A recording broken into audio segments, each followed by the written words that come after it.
Bonjour mes chers frères et sœurs, je vous donne la bienvenue.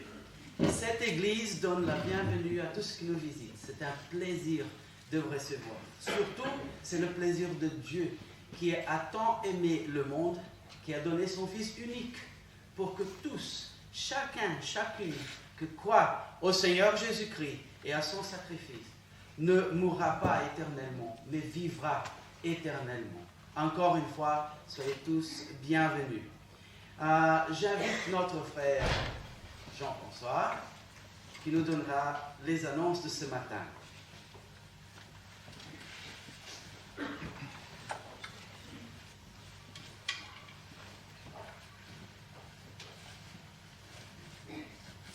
Bonjour à tous. Alors, première chose, les masques ne sont plus obligatoires. Alors, merci Seigneur. Je vois que certains les ont gardés pour leur sécurité. Sentez-vous libre, en tout cas si vous voulez les garder. Alors, on va regarder les annonces ensemble. Donc, mardi, étude biblique. Donc, je pense que cette fois-ci, ça sera Daniel, Dieu voulant, qui nous dirigera. Jeudi, réunion de prière, donc je crois qu'on a suffisamment de sujets de prière pour ne pas vous conseiller de venir prier avec nous. Je crois que tout est clair. Dimanche prochain, nous aurons un culte spécial avec Jordan Capitagno, qui est le petit-fils de Bill, je pense, que certains connaissent. Et alors, nous aurons la joie de pouvoir l'entendre nous partager son projet missionnaire. Il va partir 1 an au Cameroun. Donc, ça nous permettra d'entendre son projet et en même temps, peut-être par après, de le soutenir. Voilà. Donc, venez tous nombreux pour l'écouter et il nous apportera en même temps la parole. Le 27, donc, nous aurons notre AG annuel. Là chez l'Assemblée Générale. Et alors, je pense que... Voilà. Donc, il y a les convocations pour ceux qui n'étaient pas là la semaine dernière, qui sont ici en bas. Et alors, il y a aussi les compléments, donc tout ce qui est rapport des autres Assemblées Générales que l'on a eues pendant l'année, qui sont aussi à distribuer. Donc, je demanderai à 2 personnes après de venir pour distribuer. Et alors, j'ai oublié de le marquer, mais je pense que le 26, c'est aussi le G30. Donc, on vous donnera plusieurs renseignements la semaine prochaine pour cela. Voilà. Donc, l'Ukraine, voir Dani et Anne-Laure. Donc, je ne sais pas si Dani ou Anne-Laure veulent prendre la parole pour... Alors, en ce qui concerne les dons pour l'Ukraine... 1 Jean, la lettre de Jean,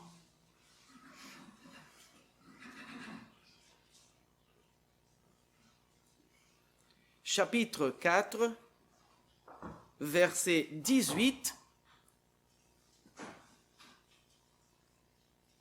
qui dit: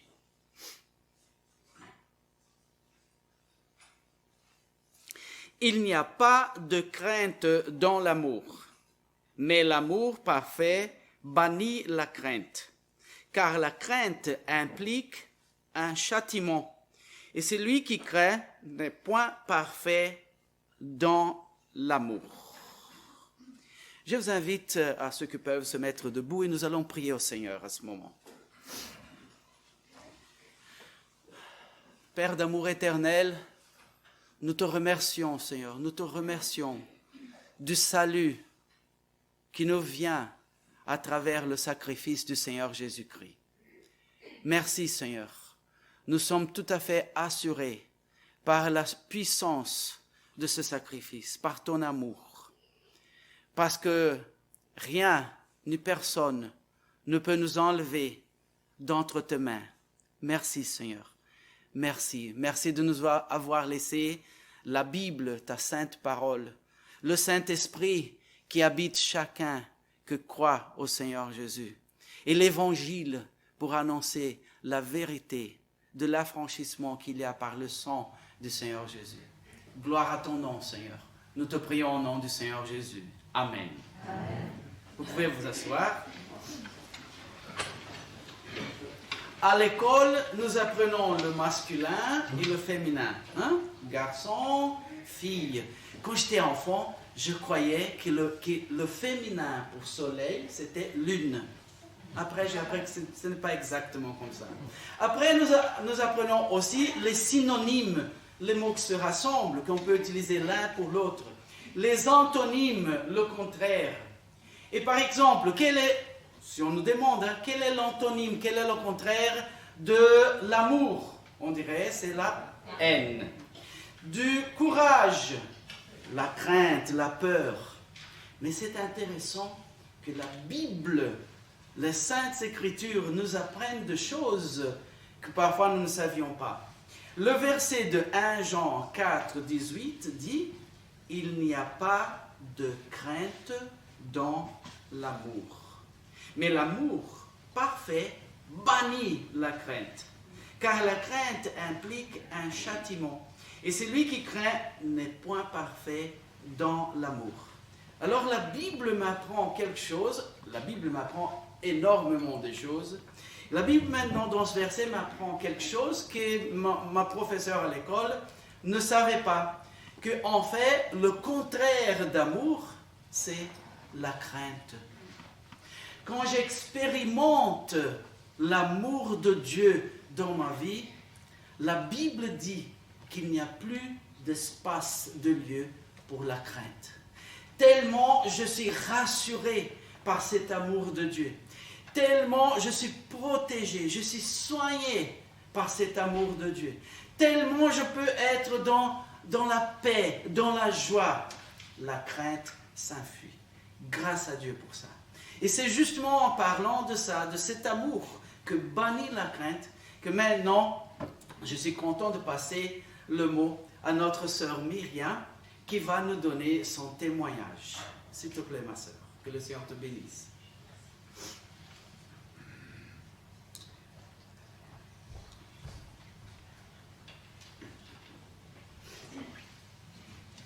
Bonjour tout le monde, ça fait plaisir de vous voir sans masque, au moins on peut voir les visages, les sourires, ça fait plaisir. Voilà, j'avais à cœur de vous partager une petite partie de ma vie que j'ai vécue depuis près d'1 an. Et je vais le lire si vous voulez bien pour ne rien oublier. La plupart de vous sait qu'il y a 11 ans, les médecins m'ont diagnostiqué une sclérose en plaques suite à une névrite optique très sévère. Désolée, l'émotion commence déjà. Une cicatrice s'est mise sur le nerf optique, ce qui a engendré une perte quasi totale de la vue côté droit. Après plusieurs années, l'autre œil a travaillé pour compenser les 2 yeux.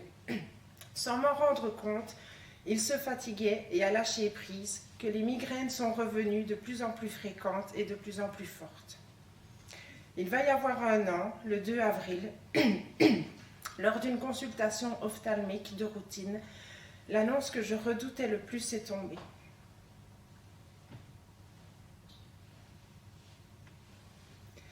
L'œil gauche était tellement fatigué qu'il s'éteignait à son tour. Et c'est irrécupérable. Il n'y a pas d'opération possible pour arrêter l'évolution. Tout ce que l'on pouvait faire, c'était changer les verres de mes lunettes, à condition que ça apaise ma vue et essayer d'avoir le meilleur confort des yeux sans forcer. Mais ça n'empêchera pas la mécanique de la vue de diminuer. Voilà la conclusion du médecin spécialiste. Ce jour-là, l'annonce fut tellement brutale que j'ai eu du mal à le croire. Puis quand j'ai réalisé, le monde s'est écroulé autour de moi. Le désespoir, la colère, les pleurs, les angoisses. Comment vais-je faire? Je pensais à mon mari et à mes enfants. Comment allait-il faire pour vivre avec une femme et une maman aveugle? Savoir qu'un jour je serais peut-être aveugle, jamais je ne l'aurais imaginé une seule seconde. Je me posais énormément de questions. C'était le flou, l'incompréhension, la révolte. Pourquoi moi? Qu'est-ce que j'ai fait pour mériter cette punition? J'en ai voulu à Dieu. J'étais en colère contre lui. Quelque temps après, une petite voix que l'on entend dans les pensées se faisait de plus en plus entendre. Elle me disait « Pourquoi pleures-tu et es-tu en colère? De quoi as-tu peur? Oui, c'est une épreuve difficile que tu traverses. Mais tu es forte et tu sais que je suis là pour la surmonter avec toi. Prends ma main et je ne te lâcherai pas. Aie confiance en moi et je te guiderai. » Cette petite voix continuait de me parler et me disait: « Il y a 11 ans, lors de l'annonce de la maladie, tu te voyais en chaise roulante. Et aujourd'hui, tu ne l'es pas. Tu vois, je suis là pour t'aider à te battre et à avancer. » Alors quand j'ai réalisé que c'était Dieu qui me parlait et me rassurait, cette angoisse est subitement partie et a fait place à l'envie de me battre et à ne pas baisser les bras et surtout à avancer jour après jour tout en faisant confiance à mon Seigneur. J'ai mis du temps à digérer cette annonce et surtout j'ai mis du temps à l'accepter. Mais à travers cette maladie, je peux remercier mon Dieu car au travail à l'hôpital, je pouvais témoigner de mon vécu. Un exemple, il y a des patients qui viennent pour être opérés de la cataracte et bien souvent je les entends me dire qu'ils ont peur que l'opération échoue et qu'ils se retrouvent aveugles. Et là, le Seigneur me donne le courage et les mots pour témoigner et dire aux gens ce que le Seigneur a fait pour moi et de la confiance que j'ai placée en lui. Et je sais que même si un jour il permettait que je ne vois plus rien du tout, je sais qu'il fera en sorte de me relever et de me donner sa force, son courage et sa volonté pour continuer à avancer avec lui. Avec les nouveaux verres de lunettes que j'ai depuis septembre l'année passée, qui font effet grosse loupe, je peux remercier Dieu d'être intervenu sur le confort de ma vue. Après quelques semaines d'adaptation, fini les migraines épouvantables, fini la vue trouble, je peux voir et je peux vous voir maintenant plus clairement. Encore une fois, c'est l'aide et la puissance de la main de Dieu. Voilà ce que j'avais envie de vous partager ce matin. Il y a un chant que j'ai vraiment à cœur de chanter maintenant, car les paroles m'ont vraiment interpellée et touchée par rapport à mon vécu après l'annonce de la diminution de ma vue. J'ai demandé aux musiciens de m'accompagner et je les en remercie de tout mon cœur. Vous comprendrez à travers ce chant mes angoisses, mes doutes, mais que malgré ces sentiments, le Seigneur nous écoute. Une phrase du refrain dit « Je m'abandonne entre tes mains, mais puisque la vie t'appartient, qu'il en soit fait de moi selon les voies de ton amour divin. » J'espère vraiment de tout mon cœur que celui et celle qui passent par des moments de doute, de crainte, de colère, d'incertitude ou même de révolte, que les paroles de ce chant puissent vraiment vous réconforter et apaiser votre cœur. Mais surtout, n'ayez pas peur. Faites confiance à Dieu, il ne vous décevra pas. En tout cas, moi, je n'ai pas été déçue, bien au contraire. Il m'a soutenue, il m'a relevée, il a toujours été là, même si moi je l'ignorais. Il ne m'a jamais abandonnée, au contraire, il me tendait le bras pour que je puisse attraper sa main. Je ne l'ai pas fait tout de suite, mais quand j'ai vu que sa main était toujours tendue vers moi, je l'ai attrapée. Il m'a relevée et je peux vous dire qu'il n'y a aucun autre endroit de meilleur que d'être dans ses bras remplis d'amour. Merci.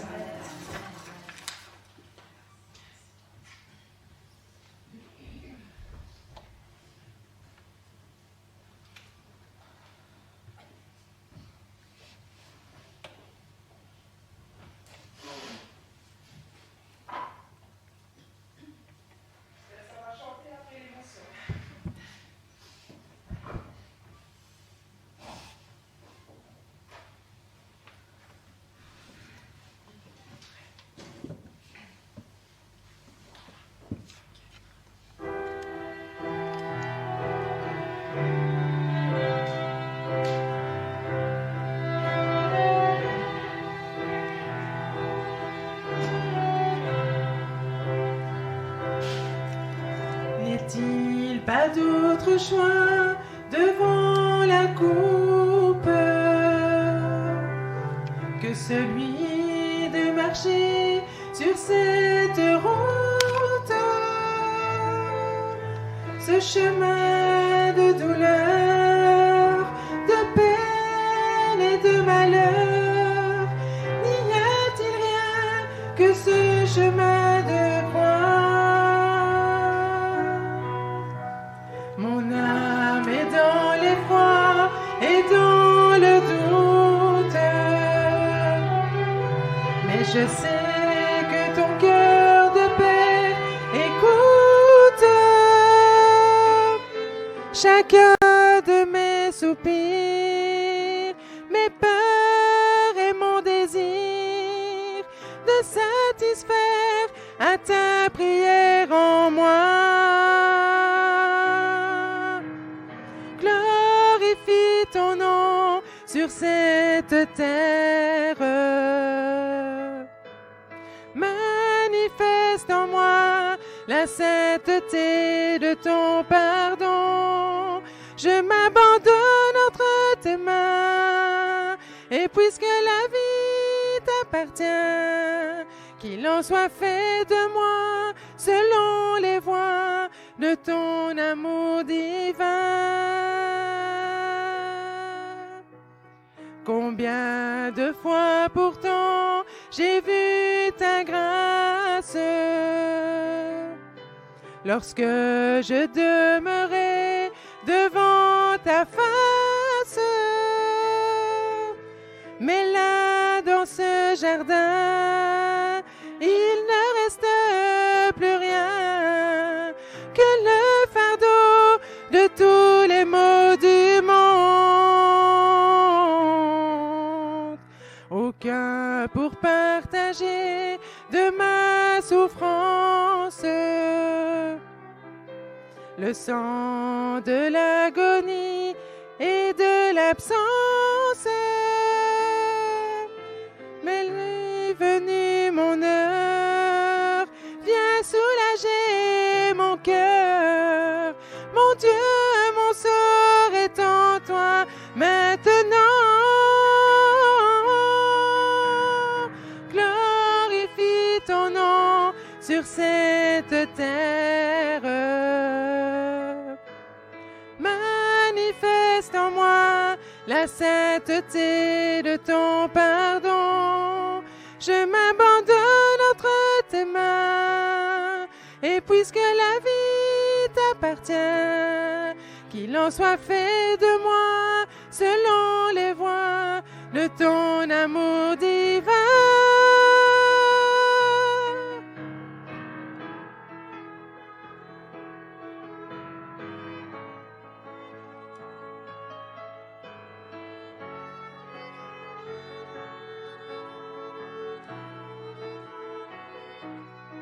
Je m'abandonne entre tes mains, et puisque la vie t'appartient, qu'elle soit lumière en moi, un chant de joie jusqu'au-delà des temps, et que le monde voit briller en moi la gloire que ta grâce m'a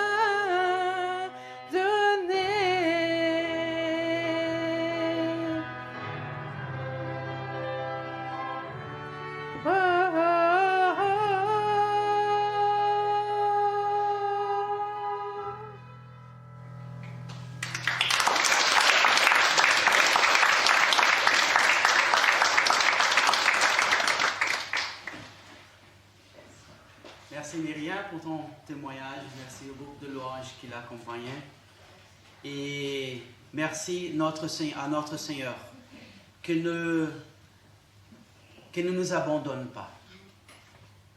Merci de notre Seigneur auprès de qui la vérité habite.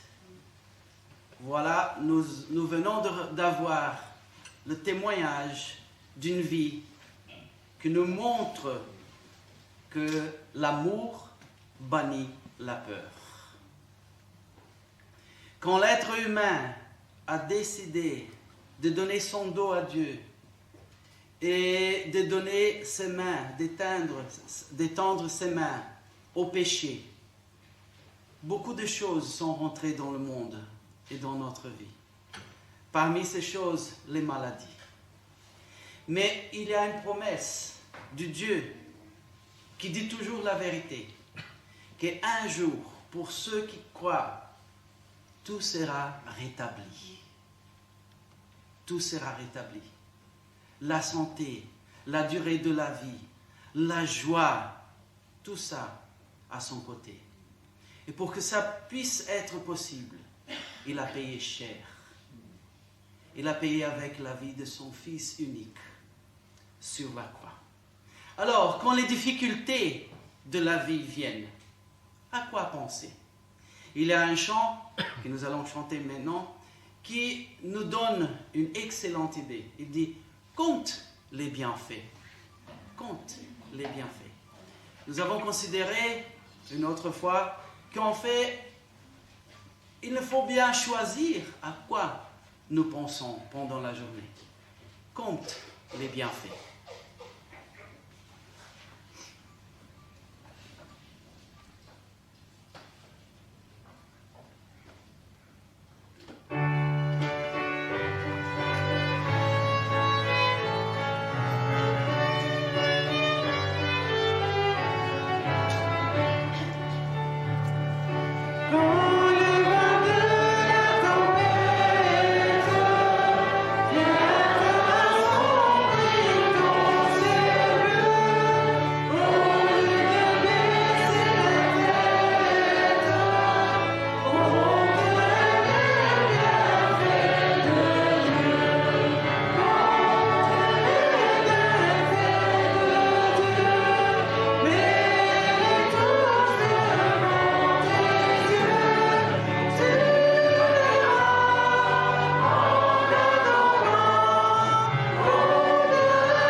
Seigneur, nous te remercions de ton amour que se révèle à travers tes bienfaits.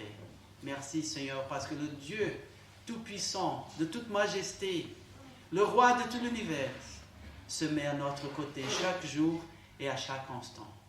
Nous te glorifions Seigneur, au nom du Seigneur Jésus. Amen. Amen. Une chose importante à nous rappeler dans les différentes situations de la vie, rien n'est impossible à mon Dieu. Je le répète, rien n'est impossible à mon Dieu. Et nous allons chanter maintenant à ce propos.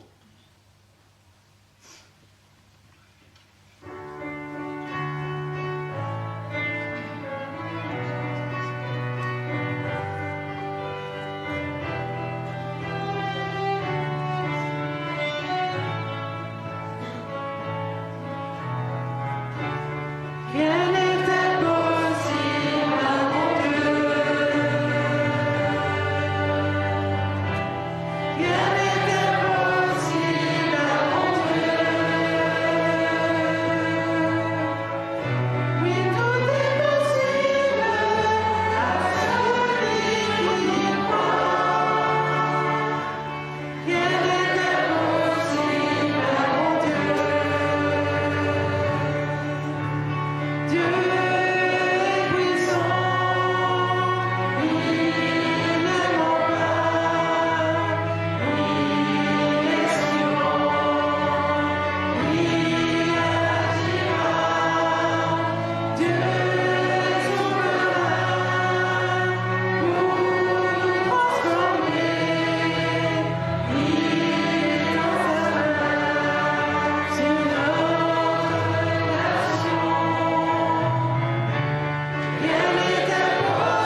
nous posons des questions à Dieu et il répond. Parfois, nous posons des questions à Dieu et au lieu de nous répondre, il fait quelque chose de plus précieux encore. Il se révèle à nous. Gloire à Dieu. Continuons à glorifier notre Dieu qui est 3 fois saint. Glorifions-le à travers notre bonne relation avec lui chaque jour et aussi maintenant à travers le prochain chant, Agnus Dei.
Quand je pense à la vérité, à la réalité de ce que Dieu est 3 fois saint et que la Bible nous dit d'être saint, car notre Dieu est saint, je pense comme ça. Nous cherchons la sainteté. Nous cherchons nous consacrer à Dieu. Et ça doit progresser, ça doit augmenter chaque jour.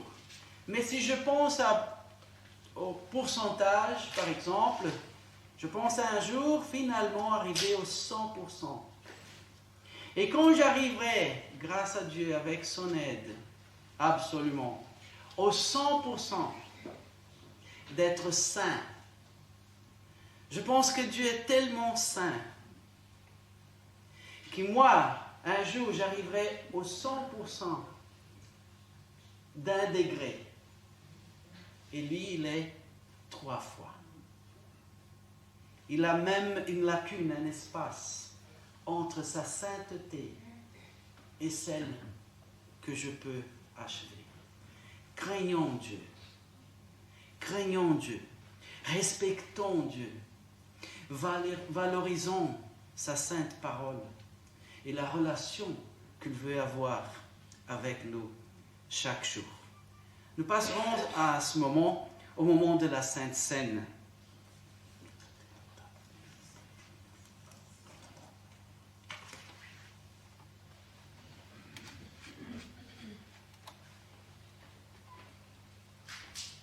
Je vous invite à ouvrir vos Bibles en 1 Corinthiens,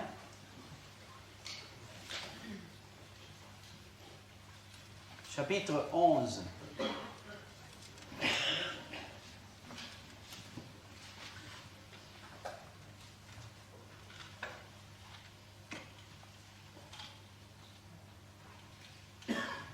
Et nous lirons à partir du verset 23. 1 Corinthiens, chapitre 11, à partir du verset 23, qui dit « Car moi, j'ai reçu du Seigneur ce que je vous ai transmis. Le Seigneur Jésus, dans la nuit où il fut livré, prit du pain, et après avoir rendu grâce, le rompit et dit « Ceci est mon corps, qui est pour vous. Faites ceci en mémoire de moi. » De même, après avoir soupé, il prit la coupe et dit, « Cette coupe est la nouvelle alliance en mon sang. Faites ceci en mémoire de moi, toutes les fois que vous en boirez. Car toutes les fois que vous mangez ce pain et que vous buvez cette coupe, vous annoncez la mort du Seigneur jusqu'à ce qu'il vienne. C'est pourquoi celui qui mangera le pain et boira la coupe du Seigneur indignement sera coupable envers le corps et le sang du Seigneur. Que chacun donc s'examine soi-même et qu'ainsi il mange du pain et boive de la coupe. Car celui qui mange et boit sans discerner le corps du Seigneur mange et boit un jugement contre lui-même. C'est pour cela qu'il y a parmi vous beaucoup de malades et d'infirmes, et qu'un assez grand nombre sont décédés. Si nous jugions nous-mêmes, nous ne serions pas jugés. Mais par ces jugements, le Seigneur nous corrige, afin que nous ne soyons pas condamnés avec le monde. Voilà ce moment tellement précieux de la Sainte Seine. Il est précieux parce que le Seigneur Jésus le fait précieux. Il est précieux parce que le Seigneur Jésus est précieux. Et à ce moment, nous sommes en train de célébrer son sacrifice pour le salut de notre vie, pour le changement de notre vie, pour que chaque promesse de Dieu soit réelle pour notre vie. Pour tout ça, et beaucoup plus encore, le Seigneur Jésus a payé sur la croix. Pour tout ça et beaucoup encore, il s'est sacrifié. J'invite Piotr et Jean-François, que s'il vous plaît, viennent pour que nous prions pour les éléments et le distribuons.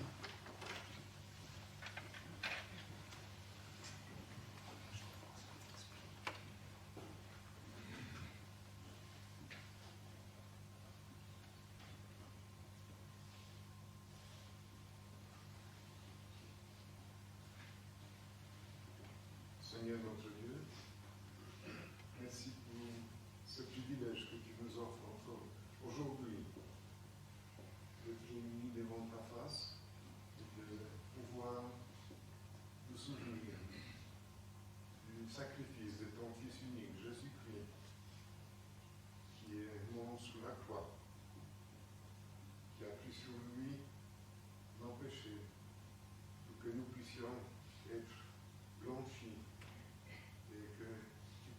vois sans tâche. Merci Seigneur pour ce repas qui nous rappelle la mort de ton Fils, pour le pain qui symbolise son corps qui a été brisé, et pour la coupe qui symbolise son sang qui a coulé sur la croix. Merci pour cet amour inconditionnel et merci de nous avoir tant aimés, de donner ton Fils pour nous.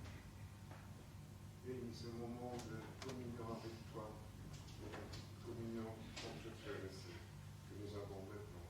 Je te demande cela au nom de ton Fils Jésus-Christ. Amen. Amen.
La parole de Dieu nous dit de réfléchir sur notre condition avant de participer aux emblèmes. La vérité, c'est qu'aucun de nous n'aura jamais la condition en nous-mêmes. C'est pour ça que nous confessons nos péchés devant le Seigneur. Et s'il nous faut régler quelque chose avec un frère ou une sœur, nous le faisons pour être purifiés par notre Seigneur. Alors, en considérant, en parlant, en réfléchissant devant le Seigneur, prenons maintenant de façon pure, sainte, parce que c'est lui qui nous sanctifie, ces emblèmes.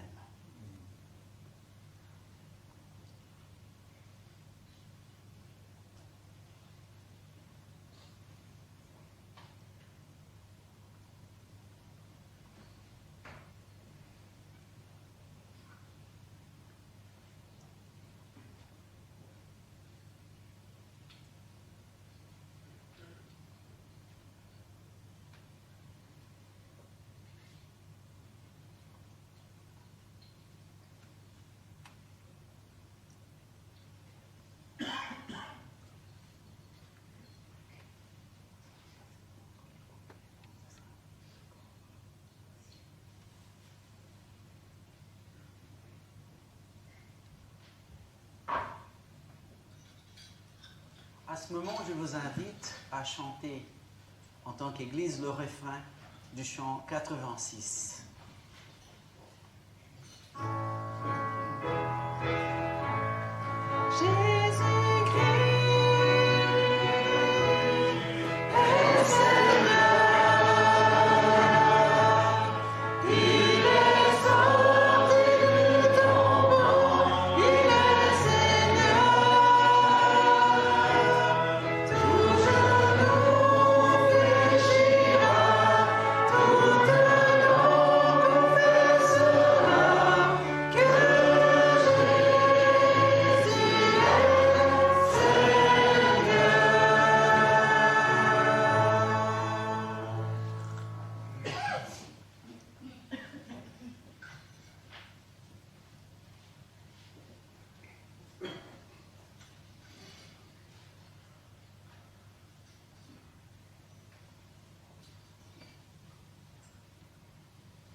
Vous pouvez vous asseoir. Merci.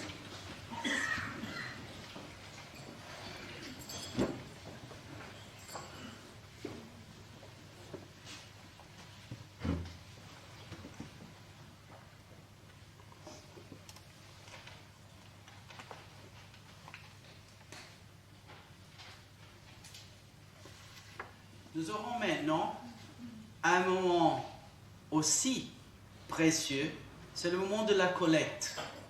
Il est précieux parce qu'il nous a été appris dans la parole de Dieu.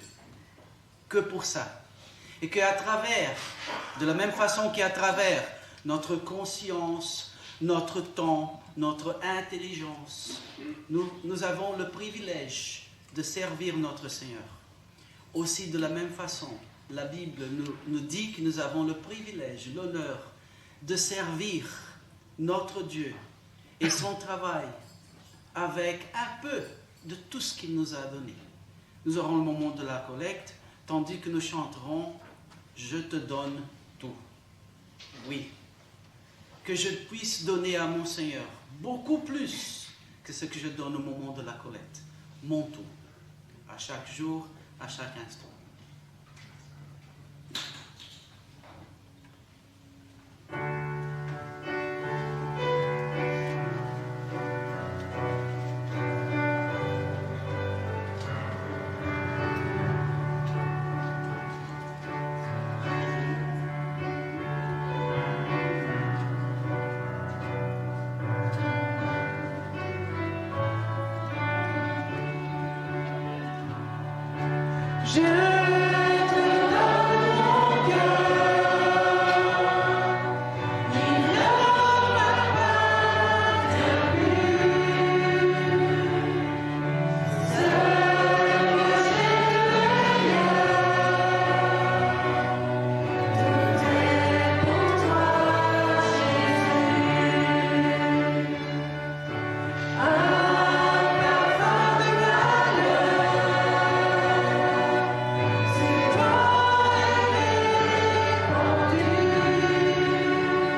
Prends notre cœur, Seigneur.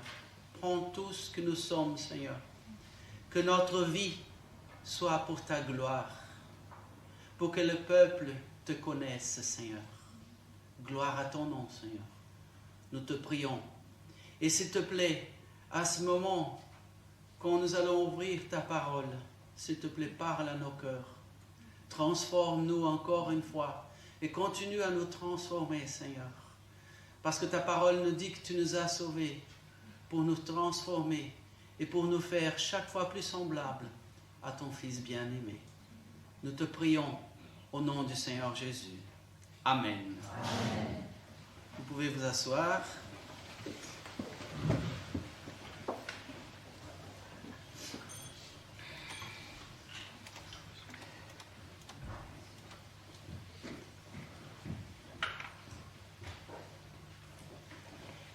Il faut que lui croisse. Peut-être quelqu'un saura compléter ce verset pour moi. Et que Jean-François, s'il te plaît. Merci. Et que je diminue. C'est un verset de la parole de Dieu qui se trouve en Genèse. Mais non. Bien. Oh. Deutéronome. Non. Qui a dit ça déjà? Jean le Baptiste. Alors c'est le Nouveau Testament. Voilà, Jean 3, verset 30. Il faut que lui croisse et que moi, je diminue. Ce verset a des implications pour notre vie. Voyons.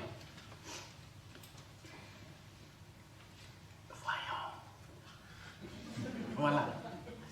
Proverbe 22, 13 dit, le paresseux dit, il y a un lion dehors, je serai tué dans les rues. Et alors il reste à la maison. Mais quelle connexion entre ce que Jean-Baptiste a dit, qu'il faut que lui croisse et moi je diminue, et entre ce verset qui dit que le paresseux dit, il y a un lion dehors, je serai tué dans les rues. Voilà, pour dire alors je reste à la maison. Quelle connexion! Déjà, le paresseux, qu'est-ce que ça a à voir avec, voilà, il faut que lui croisse et que moi je diminue. Voyons. Proverbe 6, verset 6 dit, va vers la fourmi paresseux, considère ses voies et devient sage. Nous avons vu tout à l'heure que la parole de Dieu nous apprend des valeurs, parfois, ou plusieurs fois, bien différentes de ce que nous avons appris à l'école. Ici, par exemple, Dieu nous dit que le contraire d'être paresseux, c'est être sage. Celui qui est paresseux n'est pas sage. Continuons. Proverbe 13, verset 4 dit, l'âme du paresseux a des désirs qu'il ne peut satisfaire. Mais l'âme des hommes diligents sera rassasiée. Ici, celui qui est paresseux n'est pas diligent. Diligent. Il ne sait pas quoi bien faire avec sa vie. Continuons à voir ce que la parole de Dieu nous apprend. Proverbe 15, 19 dit, le chemin du paresseux est comme une haie d'épines, mais le sentier des hommes droits est aplani. Ici, la parole de Dieu nous apprend que le contraire d'être paresseux, c'est être une personne droite, correcte. Ouh là là, ça commence à devenir lourd pour le paresseux, hein? Continuons. Proverbe 21, 25 dit, les désirs du paresseux le tuent. Les désirs du paresseux le tuent. parce que ses mains refusent de travailler. Encore, Proverbe 24, verset 30 dit, « J'ai passé près du champ d'un paresseux et près de la vigne d'un homme dépourvu de sens. » Ici, le synonyme pour paresseux, c'est être quelqu'un dépourvu de sens. Ouh là là. Encore, Proverbe 26, 14. La porte tourne sur ce gonds et le paresseux sur son lit. Une vie qui ne progresse pas, qui n'avance pas, qui tourne autour de soi-même et qui ne bouge pas.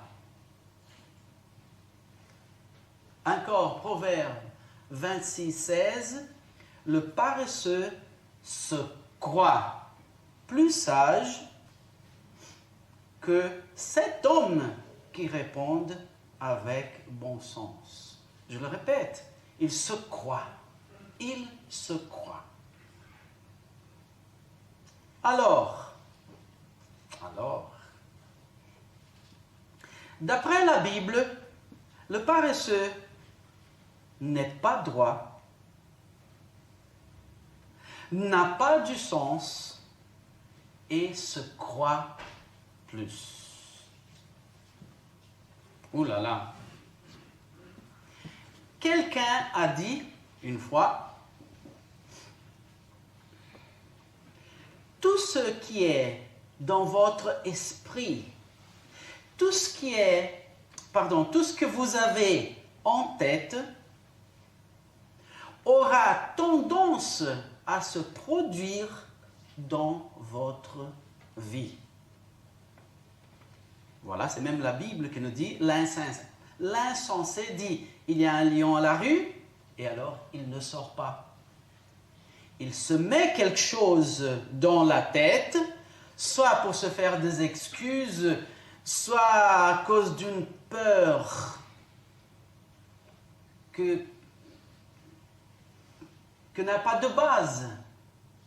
Et alors il vit cette vie qu'il a projetée là-dedans. Cette personne aura tendance, ces choses qu'on se met à la tête auront tendance à se produire dans notre vie.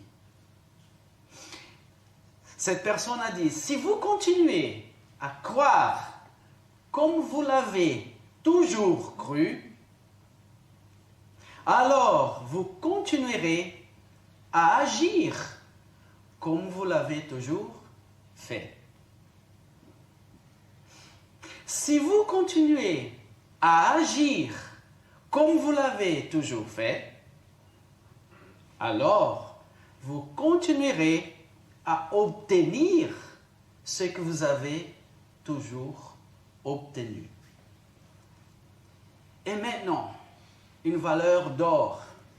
Si vous voulez des résultats différents dans votre vie, dans votre travail, dans vos études, dans vos relations, si vous voulez quelque chose de différent, alors tout ce que vous avez à faire est de changer d'avis. Une autre personne, appelée occasionnellement ici comme anonyme 2, a dit, où va l'esprit, l'homme suit. Ah, peut-être je croyais que c'était le contraire. Je vais et mon esprit me suit. Où mon esprit, où mes idées vont, moi je suis. Ouh, danger, danger, danger. Alors, un rappel pour nous. Nous avons considéré il y a 14 jours, Romains 12, verset 2, « Et ne vous conformez pas à ce siècle, qui à l'origine veut dire « ne prenez pas la même forme de ce système là dehors, qui ne suit pas la sagesse pleine d'amour de Dieu. Ne vous conformez pas à ce siècle, mais soyez transformés par le renouvellement de votre entendement. Soyez transformés parce que moi, je n'ai pas la capacité de me transformer moi-même. Parfois, ça donne l'idée que je suis capable, mais ça ne dure pas trop. Soyez transformés, c'est-à-dire ouvrir la porte et inviter que Dieu me transforme. Lui ici, il peut me transformer. Pour que vous discerniez quelle est la volonté de Dieu. Et la Bible nous informe, parce que peut-être on peut rater ça, la volonté de Dieu, qu'est-ce que c'est? C'est quelque chose de bon, d'agréable et de parfaite. Je vous assure. Et ce peut-être je peux me tromper, c'est même la Bible qui vous assure. Et nous avons vu un témoignage, une vie aujourd'hui, qui nous a montré ça. Et je sais que chacun ici a un témoignage à donner. Rappel 2.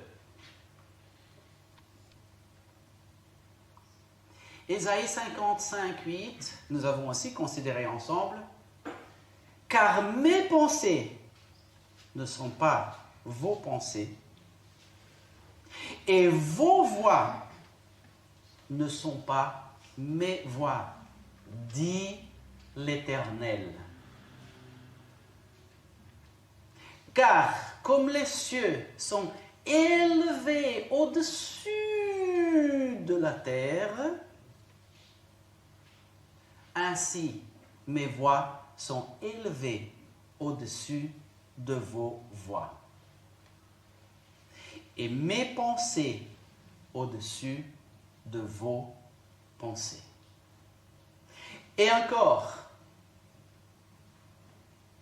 Proverbe 23, 7 qui dit « Car comme il a pensé dans son âme, tel il est. » Vous vous souvenez de l'exemple qu'on a pris l'autre fois, hein? Je dis « Ah, moi, je ne pense que du bien pour les autres. Mais JF, si je vous raconte, comment est-ce que je suis capable d'être tellement une bonne personne et en même temps percevoir que l'autre parle de trop, l'autre ne dit rien même si tu dis bonjour. Elle, je suis sûr qu'elle ne lit pas sa Bible. Hein. Et lui, quelle perspicace de quelqu'un qui est tellement bien.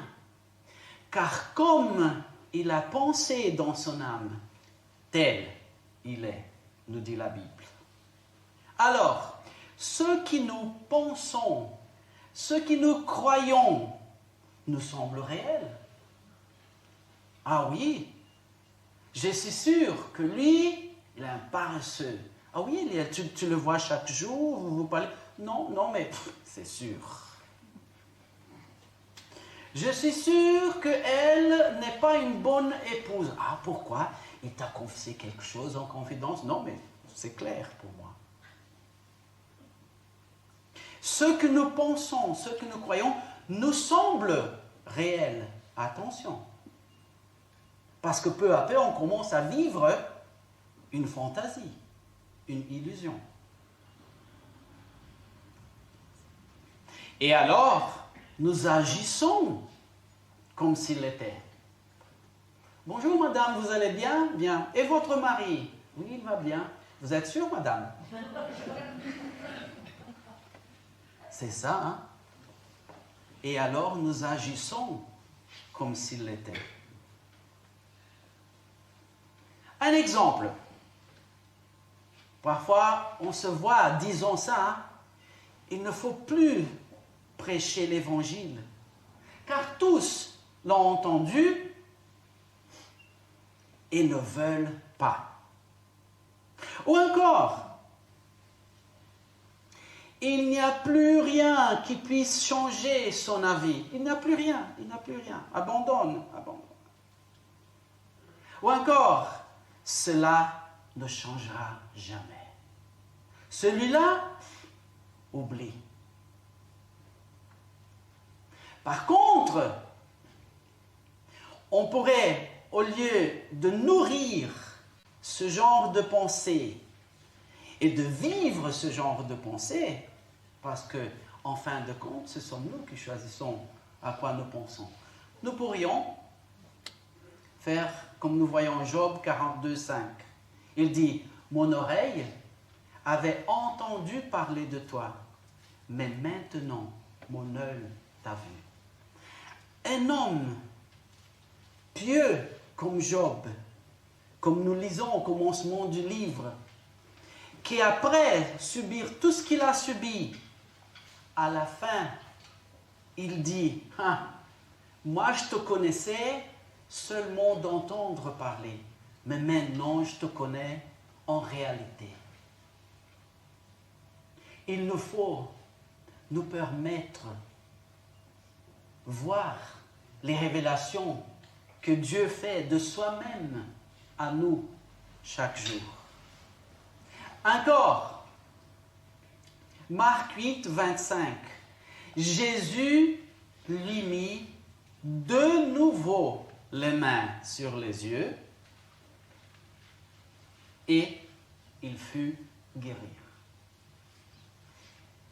Il me semble que Jésus, ce jour-là, n'était pas à pleine puissance parce que il a fait semblant d'opérer le miracle, l'homme n'a pas arrivé à bien voir, le Seigneur Jésus l'a fait une deuxième fois et alors il fut guéri. Peut-être que le Seigneur Jésus était fatigué ce jour-là. Non, ça n'existe pas. C'est impossible à Dieu. Qu'est-ce que la parole de Dieu m'apprend à travers ce passage? Qu'il y a des choses dans ma vie, dans la vie de chacun, que c'est un processus entre moi et Dieu. Il ne faut jamais désister. Il ne faut jamais abandonner. Il ne faut jamais ouvrir même un peu la porte pour que notre adversaire dise « Abandonne, ça ne chèvera rien.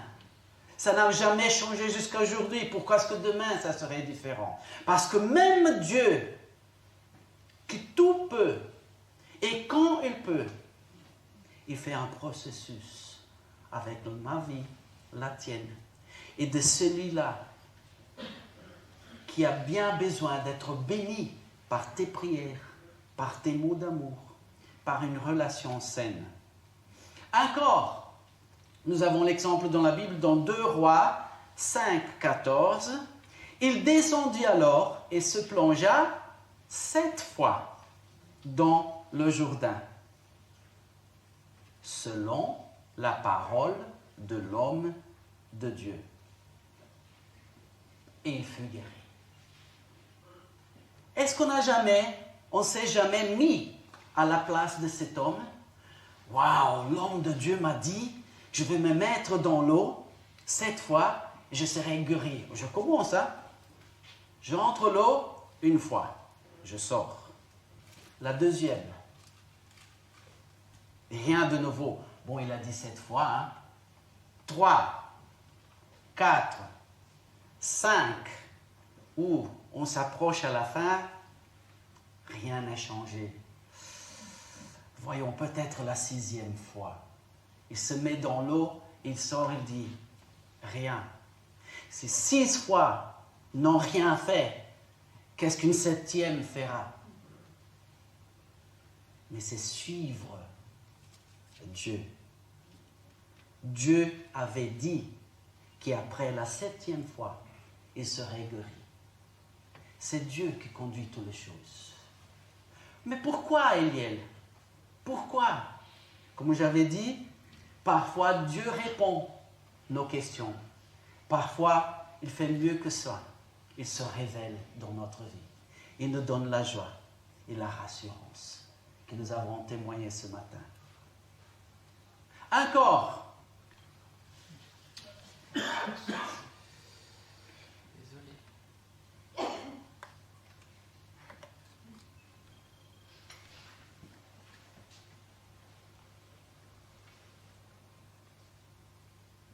Voilà.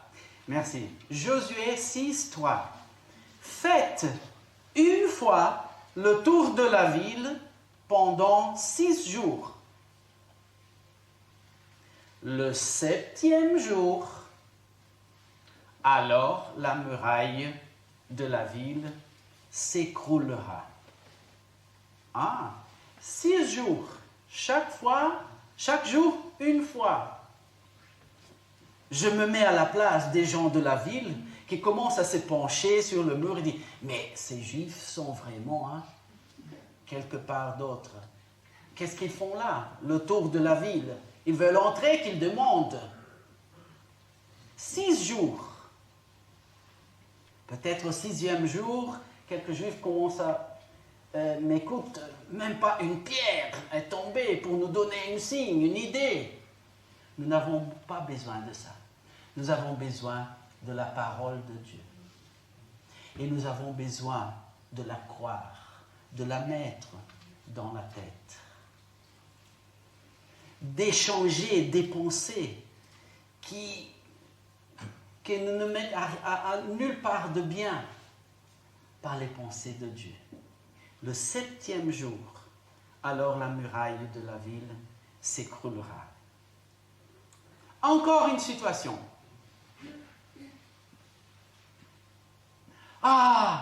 Je n'achèverai jamais. Ou parfois, ce n'est pas moi. Tu n'achèveras jamais. Désolé, mais il faut être honnête. Abandonne, tu n'achèveras jamais. Ou sinon, tu sais quoi? Il n'achèvera jamais. Chut, entre nous. Il n'achèvera jamais. Versus Philippiens 4, 13 qui dit « Je puis tout par celui qui me fortifie. » Quel est le genre de pensée que je décide de faire la place dans ma tête? C'est l'un ou l'autre. Le verset que nous avons lu ce matin et qui s'est prouvé par l'expérience de notre sœur, l'amour bannit la crainte. On choisit lequel? Dieu a payé cher par le sacrifice de son Fils pour que nous jouissions le meilleur de la vie. Mais je renforce, nous choisissons quoi? Continuons. Encore, Jacques 4, 15 dit, vous devriez dire au contraire, c'est-à-dire changer d'avis. Si Dieu le veut, nous vivrons et nous ferons ceci ou cela. Les versets de la parole de Dieu sont la vérité. Et le Seigneur Jésus a promis que la vérité nous affranchira. Amen. Encore, Jacques 5, 16. La fervente supplication du juste peut beaucoup. Pardon, ici je crois que c'était Jean. Pardon. Là, en tout cas, c'est la parole de Dieu. La fervente supplication du juste peut beaucoup. Je ne peux plus. Tu as prié? Oui, j'ai prié. Et tu as arrêté de prier, pourquoi? Il y a des gens qui ont prié plus de 15 ans pour la conversion de quelqu'un.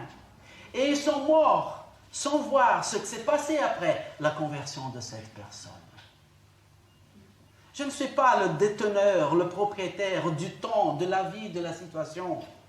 Mais la fervente supplication du juste, de celui qui croit en Dieu, peut beaucoup.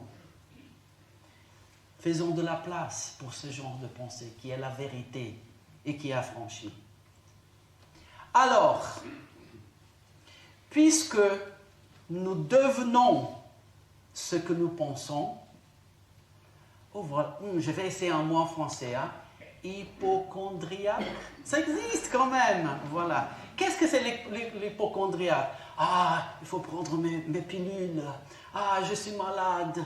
Ah, j'ai toujours froid, mais c'est la pleine canicule. Non, non, je sais. Hypochondriaque. Combien d'expériences ont été faites avec des... maintenant le mot m'échappe. Une pilule qui fait semblant d'être médicament, mais qui n'a rien dedans. C'est un placebo. Combien d'expériences ont été faites avec des placebos? J'ai lu récemment, on a donné des pilules en donnant le même nom à un groupe de gens, disant voilà, ici c'est gratuit et vous allez améliorer. On a distribué. Pour l'autre groupe, sans rien raconter, on a donné avec le même nom de placebo. Et on a dit, voilà, ça vous aidera à améliorer, mais ça coûte quand même 100 €. Écoute, je veux améliorer, donne-moi ici 100 €. Et après, l'expérience montre que ceux-ci qui ont reçu pour rien, quelques-uns se sont améliorés. Les autres qui ont payé beaucoup ont tous amélioré. Ce n'est pas une histoire inventée pour les enfants, c'est de la statistique. Pourquoi? Parce qu'on devient ce qu'on croit. Beaucoup de choses qui on croit tellement être réelles ne sont que des illusions. Notre adversaire, notre ennemi, il est un spécialiste en ça. Il raconte de mensonges et des mensonges là dehors que les gens croient. Ils disent, par exemple, la Bible, ce n'est qu'un livre écrit par des hommes. Mais oui, les chiens n'écrivent pas encore, les chats non plus. Mais ton livre de science à l'école qui dit le contraire de la Bible a été écrit par qui ou par quoi? Par des hommes aussi. Alors ça rend du moins les deux égaux. Sauf que tout ce que la Bible a dit que se passerait jusqu'à 2022, jusqu'à ce moment en tout cas, en mars, c'est bien passé exactement. Pourquoi est-ce que je douterais du restant de la Bible? Combien de fois des étudiants de la géographie, de l'histoire, les archéologues, ont dit des choses contraires à la Bible pour après, avec du temps, avec les recherches, dire « Ah, on était trompé, vraiment c'est comme ça, la date, la bonne date c'est comme ça. Ah, regarde, la Bible l'avait déjà dit. » La parole de Dieu est la vérité qui affranchit dans tous les domaines de notre vie. Alors, puisque nous devenons ce que nous pensons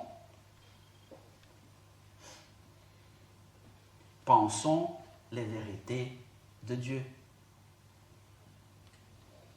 plutôt que les mensonges de l'ennemi. Je ne peux pas, j'abandonne d'essayer avec cette personne, je n'achèverai jamais. Qui t'a dit ça? Ton Dieu? Parce que la Bible dit que Dieu a des plans merveilleux pour notre vie, même avant le commencement de l'existence de cette planète.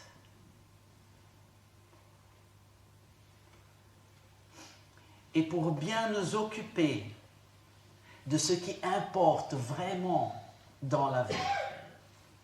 Parce qu'un jour, où est Ruben? Ruben est là. Tu as 22 ans, n'est-ce pas? Oh, c'était hier que j'avais 22 ans. Incroyable, comme aujourd'hui j'ai 50. Alors, les amis, pour bien nous occuper de ce qui importe vraiment dans cette vie, qui passe super rapidement, cherchez premièrement le royaume de Dieu et sa justice. Et toutes ces choses que nous avons considérées aujourd'hui ici vous seront données par-dessus. C'est une promesse de la parole de Dieu que ne dit que la vérité. occupe-toi du royaume de Dieu et tout le restant vous sera donné par-dessus. C'est une promesse, pas la mienne, pas de Daniel, de Dieu. C'est-à-dire que nous nous occupons de ces choses. Waouh, quel privilège, quel honneur. Nous nous occupons de ces choses tandis qu'il s'occupe des nôtres. Tandis qu'il s'occupe des nôtres. Si Dieu me confie à moi, de m'occuper de ces choses royales, précieuses, rayonnantes, combien plus, combien mieux il s'occupera, il saura s'occuper de mes choses. Quel privilège. Mais chaque fois que je décide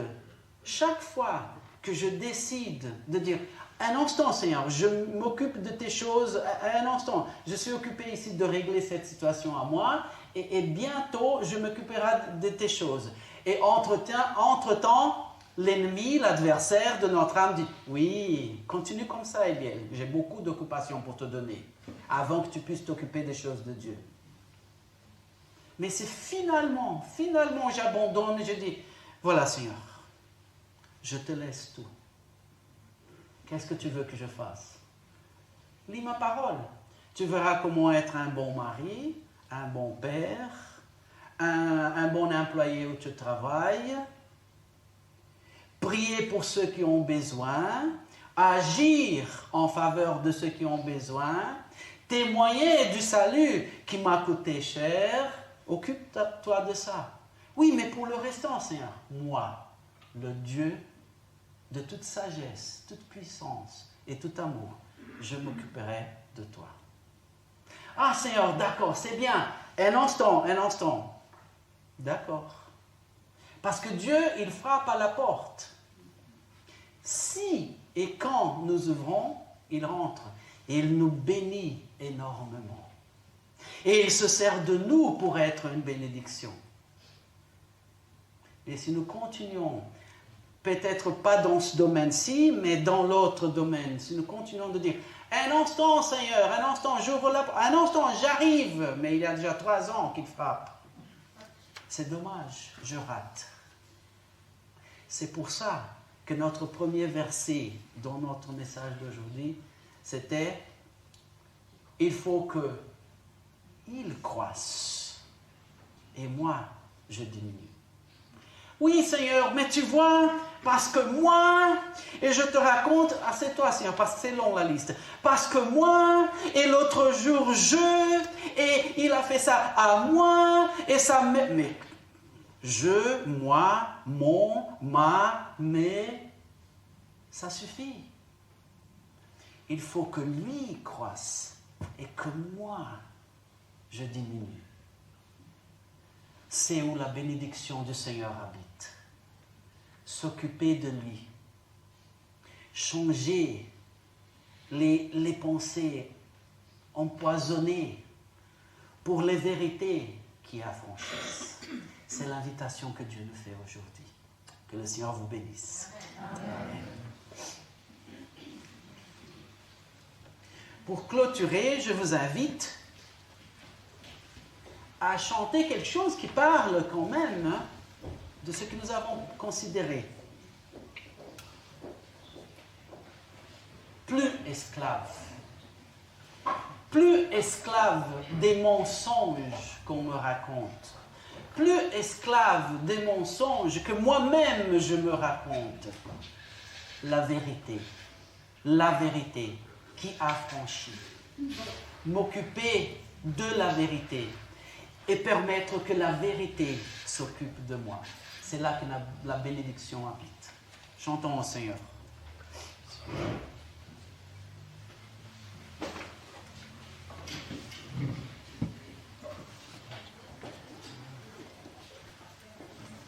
Pardon.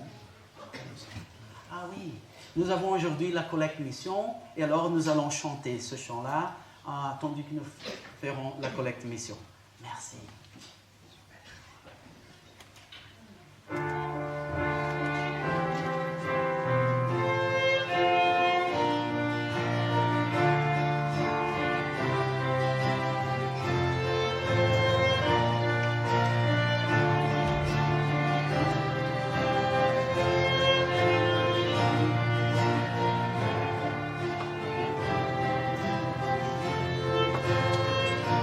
Tu m'as ébloui par tes mélodies, tu m'entoures d'un chant d'amour, chant de délivrance devant mes ennemis, toutes mes craintes s'enfuient.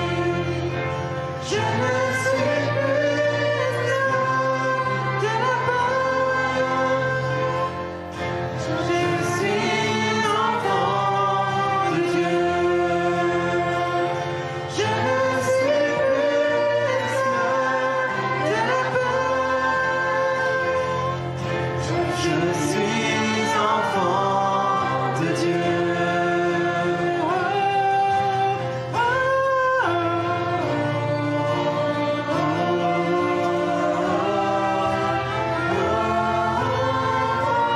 Avant ma naissance, tu m'avais choisi,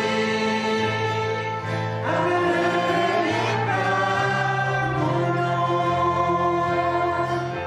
Tu m'as adopté, je suis de ta famille, ton sang coule dans mes veines. Je ne suis plus esclave de la peur, je suis enfant de Dieu. Je ne suis plus esclave de la peur, je suis enfant de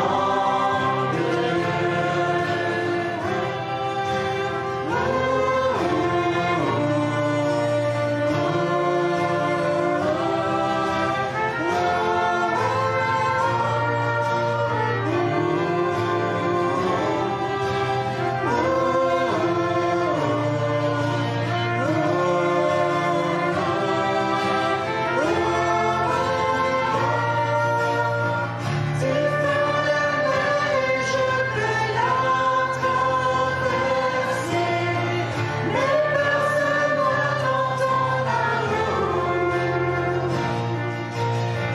Tu m'as sauvé, alors je peux chanter. Je suis enfant de Dieu.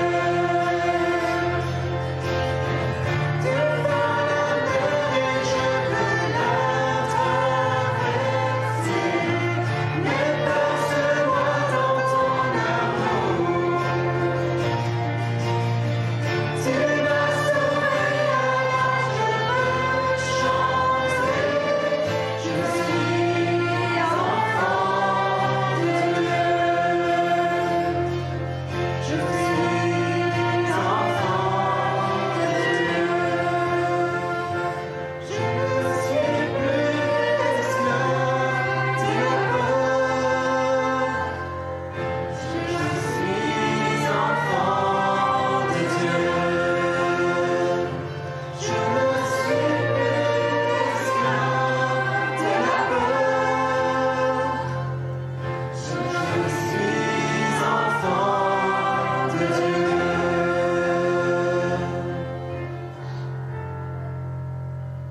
Dieu d'amour, Père éternel, merci parce que grâce à ton amour, ton pardon, ta miséricorde, ta grâce, chaque être humain peut venir au Seigneur Jésus et le reconnaître comme son sauveur. Merci pour le sacrifice de notre Seigneur Jésus. Merci pour le droit d'être appelés tes enfants.